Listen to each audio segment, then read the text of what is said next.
Afternoon. So today we're going to be testing out the new Revlon Candid Photo Ready foundation. I got mine in the color 240. That is the color that I use in other Revlon products, so I figured this would be a pretty good match since I ended up buying it online on Ulta. I ended up spending $10.99 for it, but I did get it on sale because they're having a sale if you bought a bunch of different Revlon items. So I ended up buying a bunch of different Revlon items as well. So it was kind of like 30% off or half off. I can't remember what it was, maybe 40% off. So this foundation comes in 31 different colors, which is awesome. Revlon Photo Ready Candid Natural Finish Anti-Pollution Foundation is a skin-inspiring foundation that's ultra blendable, ultra buildable, and infused with antioxidants, anti-pollution, and anti-blue light ingredients. So anti-blue light ingredients would be that light that you have on your computer screen, on your telephone, and I think some TVs do have it as well. So I don't know if that has any kind of effect on your skin, but apparently it does, and this has a protection for that. It also says that a creamy texture that goes on like a moisturizer, then blends to even out your skin tone weightlessly. So let me go ahead and spray my face real quick with the Smashbox Photo Finish. Something I would always do before I put on foundation. And then I'm gonna go ahead and just use my regular Smashbox Photo Finish silicone based primer all over my face. And since this is supposed to be a lightweight cream-like foundation, I don't really need to use a pore filler for it. So I'm just gonna put this all over the face. Okay, now that all of my primers and stuff are on, let's go ahead and put the foundation on. So it says 1 pump. I'm gonna go ahead and do this side here with the sponge, and then I'll do the other side with the brush. I'll do this side with the sponge here. So I'm gonna go ahead and just use 1 pump for the whole face, but kind of dot it everywhere. That way we can see. I don't know, maybe I shouldn't have done that. Okay, so here's the sponge side. So you can see it looks kind of like it's too light for my skin, but I've noticed that it does actually blend in really, really well, and it does tend to match my skin tone after it's blended in. Alright, so there's the first side here with just the sponge. I think it blends in really, really well. It does feel like a cream lotion-y type of foundation, which is really, really nice. It doesn't crease in any portions of my face or anything like that. I do like that it has a pump because it's really convenient. I like things with pumps, and it does have a lid. It's like a little squeezy tube there. So let's go ahead on the other side with the brush. I'm just going to use my Luxie 732 Airbrush foundation brush, the one that we got in the Boxy Charm, if you wanted to know what that is.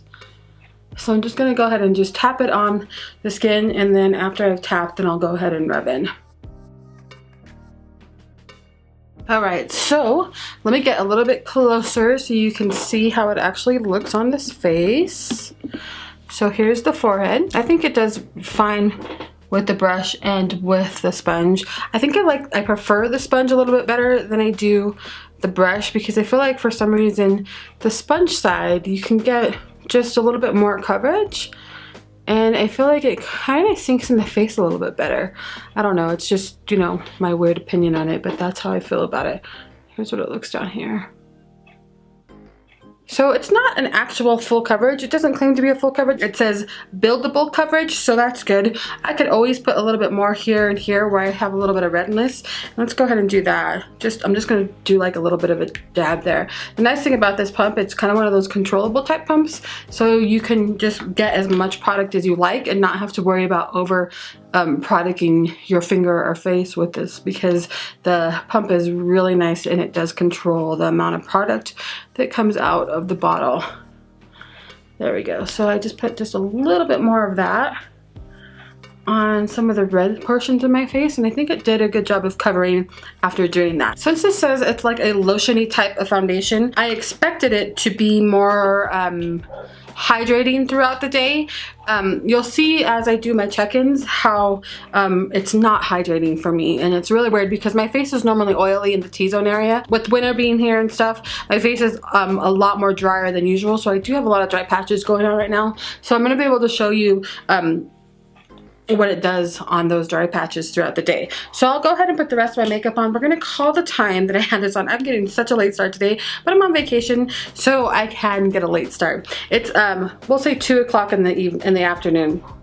but it's 1:46, so we'll say 2 o'clock is when I got done. I'm gonna just put light makeup on today. I'm not doing anything besides running errands around town and doing stuff with my husband, so I'm not gonna be doing huge makeup, but I'll come back and show you what it looks like with makeup, let you know how I feel about the way the makeup goes on top of it, and then I will come back and do some check-ins for you throughout the day. All right, guys. All right, so I'm back with some makeup on. Like I said, it's very minimal makeup today because I'm just doing some running around, and when I come back for check-ins, my hair's probably gonna be up in a bun, and I'm gonna be wearing probably pajamas because it'll be pretty late in the afternoon. So everything goes on really well with this foundation. It does not move around. Once it is dry, it actually dries down to kind of a powdery finish, which is really nice. This foundation doesn't have any kind of glow to it, which I thought was kind of weird because it did say it was a little moisturizing. So when I first used it a couple of weeks ago, I thought, huh, that's interesting. It's more for me of a demi matte type of foundation. It does look matte-ish on the face, so if you're looking for something with the glow, this is probably not going to be the one for you. It does say it has a natural finish, which I do agree. I feel like that the finish on it is really, really natural, even though it doesn't look overly dewy or like you just moisturize your face. I feel like it does give me a very fresh, natural finish to the face. But it does do some weird things on my face throughout the day. So I'm going to go ahead and go to lunch with my husband. Then I'm going to come back and do some check-ins for you so I can show you what it does throughout the day on the face.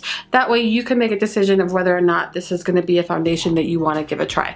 All right, I will be back in a little bit to show you some check-ins, and we'll talk to you later. Bye-bye. We're going to be doing the 4-hour check-in. It is 6:01 in the evening. So let me take a good look at the foundation so far. So far, I think it's sitting really nicely on the skin.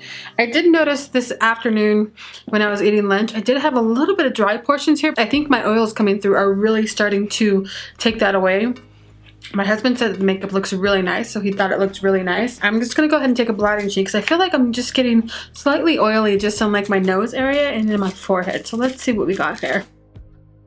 Alright, so a little bit of oil, not too much oil by any means. I'm not getting the dryness that I got before the last couple of times that I wore it. I had some dryness down here before and some dryness here and on my forehead. And today, I think my skin is not as dry as it was the last couple of times, so it does look a lot better. So at 4 hours, I'm still looking really, really nice, and the foundation is sticking in there. There's nothing fading away or making me have any concerns as to why I wouldn't want to wear this foundation today. So I'll come back in 4 more hours, conclude this video, and we'll see what the foundation looks like then. All right, so it is now 10 p.m. which means we've had the foundation on for 8 hours, and so far I think at 8 hours it's actually doing really well this time. So the first time I used it, I got really bad dry patches everywhere on my face. You could really see the foundation kind of moving forward on my face and just leaving blotches. This time that I used it, I didn't have those issues, so I'm kind of in the middle with this foundation right now just because it was so different. So the first time I used it, I did use this soft cover pore balm filler from Botanic Farms as a pore filler, and I believe I used the Smashbox Primerizer primer. So I think that may have been the difference, because this time I went ahead and used just the regular Smashbox primer on my face, which is just a silicone based one, and I did not use a pore filler. So looking at the foundation closely, you can see my mascara kind of coming off, but the foundation actually looks really, really nicely. So let me go ahead and zoom you in here so you can see my forehead.